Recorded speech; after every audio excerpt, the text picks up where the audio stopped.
سائم computer پر game کھیل رہا تھا۔ اس کی نگاہیں کمپیوٹر کی اسکرین پر جمی ہوئی تھیں۔ انگلیاں تیزی سے بورڈ پر حرکت کر رہی تھیں۔ امی نے آواز دی، سائم، سائم بیٹا، بازار سے مجھے کچھ منگوانا ہے، تمہاری خالہ آنے والی ہیں، جلدی سے جاؤ، مجھے باورچی خانے میں بہت سے کام نمٹانے ہیں۔ اچھا بتائیں کیا لانا ہے؟ اس نے بے دلی سے پوچھا۔ کھانا تو میں گھر میں ہی بنا رہی ہوں، بس آئس کریم کے 2 پیکٹ لے آؤ، یہ لو پیسے۔ امی نے نوٹ اسے پکڑائے، جسے اس نے لاپرواہی سے مٹھی میں دبا لیا۔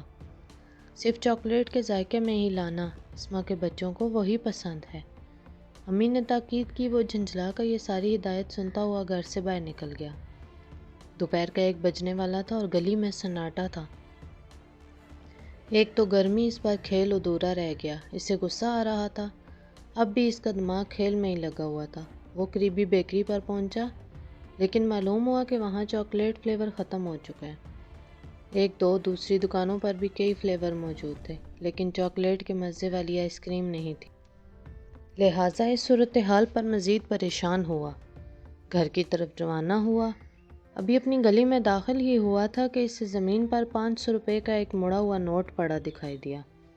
اس نے فوراً اٹھا کر یقین کر لیا کہ نوٹ بالکل اصلی ہے۔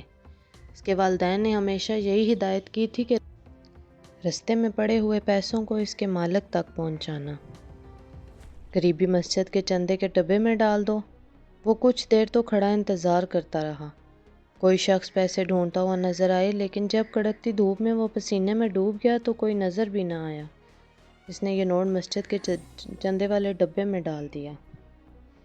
آئس کریم نہ ملنے پر وہ جھنجھلاتا ہوا تھا، لہٰذا اسے یہ اطمینان تھا کہ اس نے کوئی گناہ کا کام نہیں کیا۔ انہی سوچوں میں گم وہ گھر پہنچا۔ امی، آپ نے اتنی گرمی میں مجھے باہر بھیجا، دیکھیں چاکلیٹ فلیور تو ملا ہی نہیں۔ اس نے نوٹ واپس امی کو تھمائے۔ ارے یہ کیا؟ یہ تو ایک ہی نوٹ ہے، میں نے 500 روپے کے 2 نوٹ دیے تھے، دوسرا کہاں ہے؟ اس کی امی نے حیرانگی سے پوچھا۔ کیا؟ ایسا کیسے ہو سکتا ہے؟ وہ چونکا۔ اب سائم کی سمجھ میں سارا معاملہ آ چکا تھا کہ وہ زمین پر پڑا ہوا نوٹ بے دہانی میں اس کے ہاتھ سے ہی گرا تھا۔